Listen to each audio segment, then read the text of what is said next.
Hey guys, welcome back to our channel. In this tutorial video, we will teach you step by step how to add a new column to your board on Trello really quickly and without any prior expertise in working with Trello. So drop a like and let us get started. Now doing this is very simple guys and can be done even by complete beginners. Head over to Trello in the first step and make sure that you're logged in with your account and select your workspace in the top left corner. So let me go with this workspace here for the sake of this tutorial.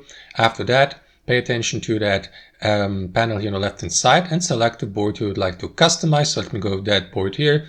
And after that, what you want to do guys is take a look at that list of lists here to the right with all the associated cards. So I created that to-do list here for the sake of this tutorial. Now, if you'd like to add a second list, which is actually just another expression for columns, simply follow my instructions. To do that, click on add another list here next to your list and start creating your column by giving it a name. So let me just name it ABC just for the sake of this tutorial. Confirm by clicking on add list here. And that's basically it. You can repeat that as often as you like and create more lists here, or simply customize your column. For example, you can change the name.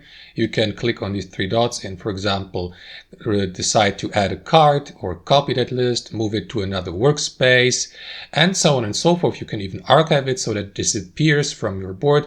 Now to add a card, simply click on add card below and give it a name. And yeah, repeat the same process you did with your first list here. For example, you can fill a card with content or assign a task or assignment to it, assign even team members to your card, set a due date, and so on and so forth. So guys, as you can see, no rocket science. I hope you enjoyed this video, got some real value from it, and we'll see you next time on our channel.